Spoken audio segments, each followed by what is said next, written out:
And this is Abraham. Abraham is one of the most prominent characters in the entire Bible. And so this will occupy our attention for several weeks. And the character study sheets will be showing up in the Sunday bulletin, as has been our custom now for a little while. So I'm going to read out of Genesis chapter 12. And I'm going to start at verse 1 and go through verse 8. Now the Lord said to Abram, "Go forth from your country and from your relatives and from your father's house to the land which I will show you, and I will make you a great nation, and I will bless you and make your name great, and so you shall be a blessing. And I will bless those who bless you, and the one who curses you I will curse.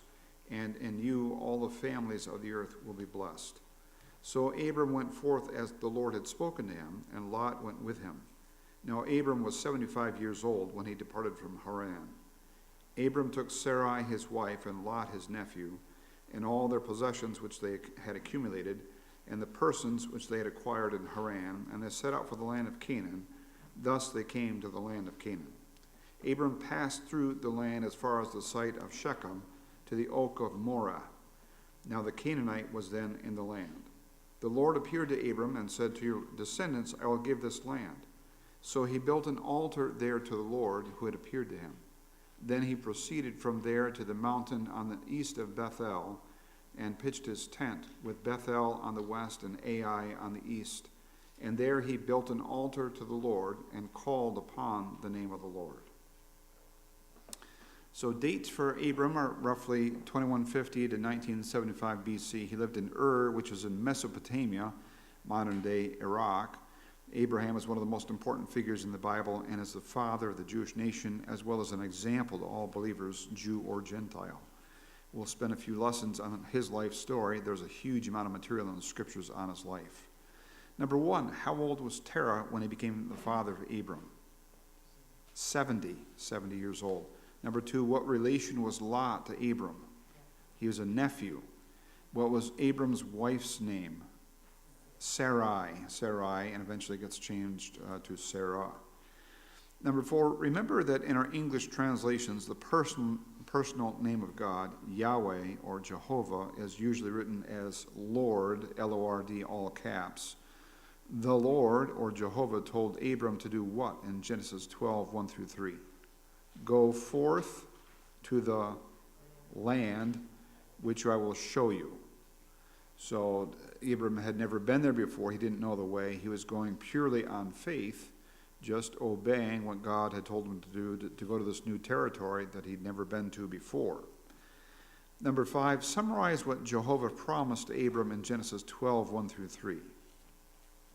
So what are some of the phrases that God uses to talk to Abram? Yep, I'll make you a great nation. Yep. Yeah, I will bless you and make your name great, and so you shall be a blessing. I will bless those who bless you, curse those who curse you, and in you all the families of the earth will be blessed. There are several pieces to that.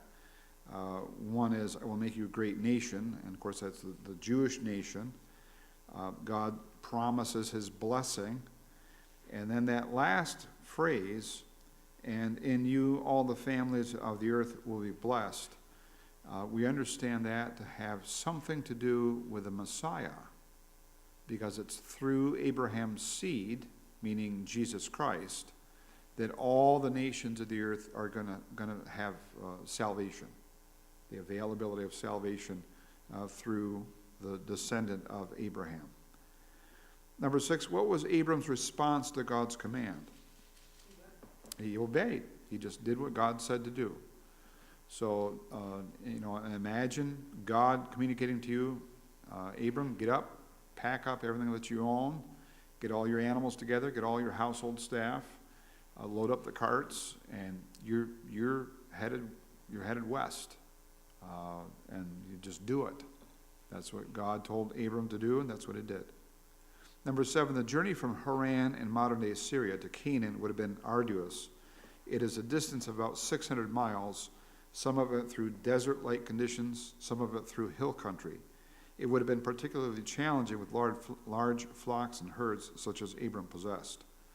who was living in the land of Canaan at that time? The Canaanite. So the Canaanite, that terminology is sometimes used of a specific tribe, but it's also sort of a generic term for anybody who lives in the land of Canaan. There are several subsets of tribes that lived in that territory, and the Canaanites were known as merchants and farmers. So that's primarily what they were at that time. Number 8, where did Jehovah appear to Abram? Shechem, a location called Shechem. What did Abram do in response to this event? He built an altar. So the Lord appeared to him in some form, some fashion, and Abram responded to that by building an altar out of stone. He collected stone and built an altar there and offered a sacrifice. Number 10, after that, Abram kept on traveling until he came to a mountain east of the location that would eventually be known as Bethel. When he got to this place, what 2 things did Abram do? First, he built an altar, so this is another altar, second altar, and he called upon the name of the Lord. So that's a very interesting statement. That phrase, to call upon the name of the Lord, is used 7 times in the Old Testament. We've got Genesis 4, Genesis 26, Exodus 34, and then 3 times in Psalm 116. So if you had the opportunity to look those up and kind of triangulate, kind of try to put your finger on what does it mean for somebody to call upon the name of the Lord? What is that? It involves prayer, so prayer is involved. So there's another related phrase that you find even more than this, to call upon the Lord. And that's definitely prayer. Call upon the name of the Lord. Prayer, worship. So it's bowing down, it's acknowledging who God is. It also seems, because of the inclusion of the word name, calling on the name of the Lord. What's name in the Bible? All right, that's his name. And when you talk about the name of somebody, whether it's the Lord or some other thing, what do you mean by the name of something? Character, personality. And for that reason, another component piece of this, when it says Abram called upon the name of the Lord, it looks like he's also identifying. So think of, Addie's got a sweatshirt that says Boston on it. So she's identifying with Boston. I played varsity baseball in high school, and I had a jacket, and it had the name of our team on it. You identify with it. You belong to it. So Abram identifies with Jehovah. He's saying, I'm not ashamed of him. I belong to Jehovah, and he belongs to me. So this calling upon the name of the Lord involves prayer, worship, and identification. Number 12, it is strange that so often in Scripture we find great victories and blessings followed immediately by failures and sin, yet that is the true record. What happened in Genesis 12:10? A what? Famine came upon the land. So Abram went down to Egypt to live there, to sojourn there. So think of, we've been studying the life of David for months and months now, and think of David has a string of great military victories, and he's king, and everything is looking great, and then we discover one evening he's on the roof of his palace and he sees a woman. And it seems like this is kind of a pattern. Not always, but many times there's a mountaintop experience, victory and blessing and joy, and then right after that, we don't need to always be wary of the other shoe dropping, but we should be wary of human weakness and temptation. That if there's a great victory, there might be temptation, or there might be challenging and testing that's coming around the bend. And so here it is. A famine comes into the land. Abram is a very wealthy man. All of his wealth is tied up in what? His flocks and herds. That's how you measure wealth in those days. He doesn't have a gigantic bank account. He's got sheep and goats and camels. And if there's a famine, he's in trouble. So, number 13, is there any indication that God told Abram to go to Egypt as he had told him to go to Canaan? No, there's no indication of that. And in other cases, God does appear to Abram and to others, saying, go there, do this, go there, do this. That didn't happen. It looks like probably what? Number 14 on the back side of the sheet. What would this seem to indicate? He's probably out of the will of God. He's probably taken that decision on his own without leaning on God, just looking at the case. There's no food here. I have a lot of animals and a lot of mouths to feed. I'd better go to Egypt. But there are other times when God reveals his will, and it's not the common sense thing to do. And Abram is probably out of God's will when he makes that decision.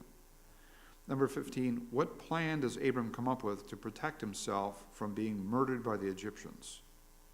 He asked Sarai to tell the Egyptians she's his sister. So this is kind of sad, isn't it? Because just a couple of verses ago, we're saying, Abram, you go. You trust God. God is leading you. You're going to be a nation.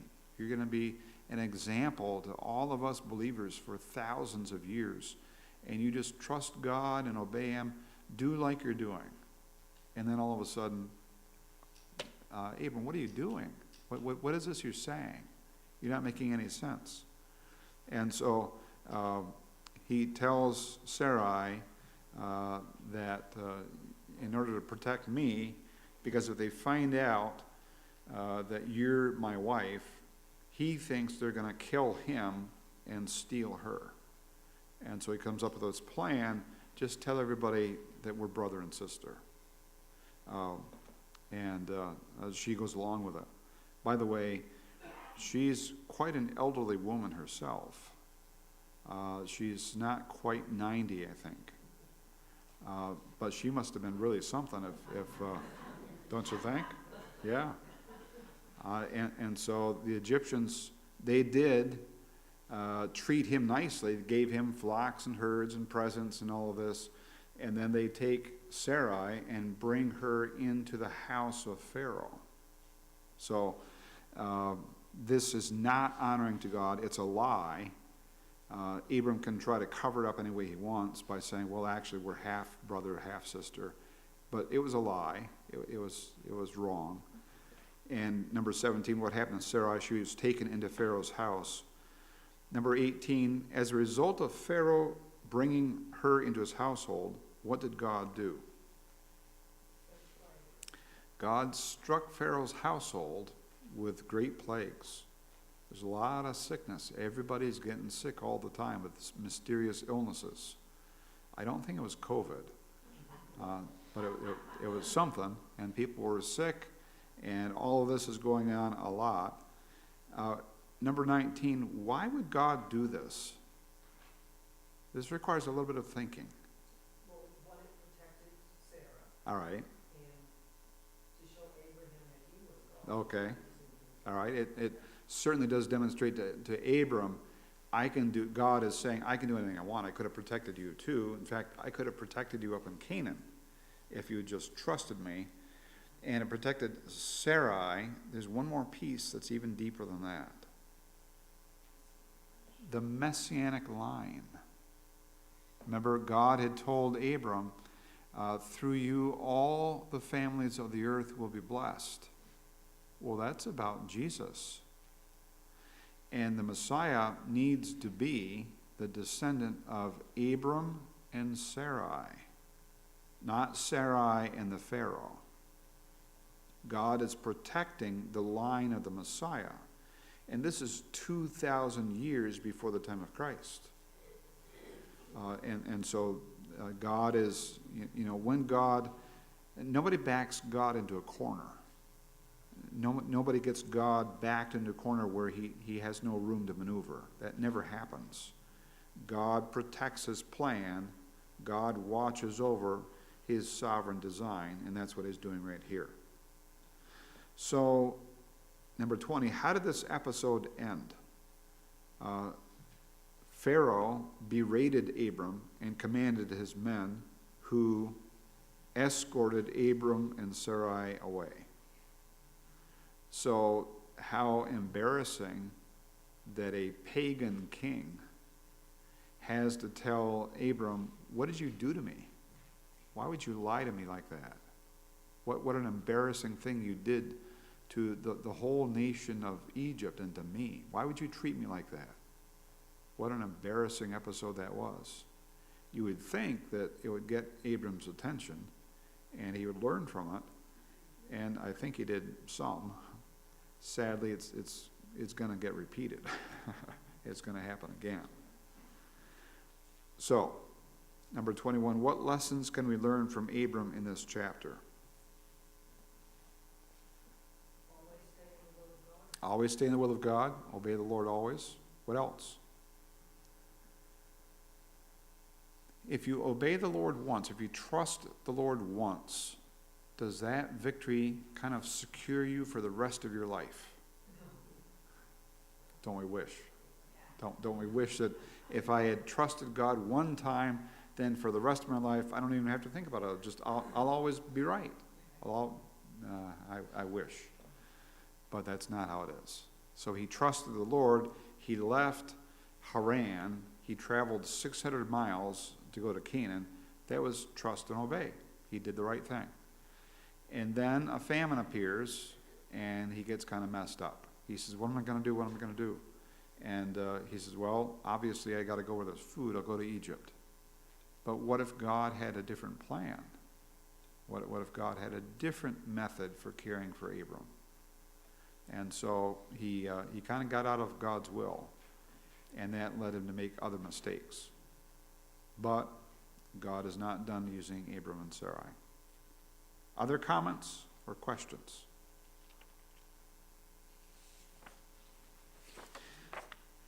Pastor Nate is coming right now to take prayer requests.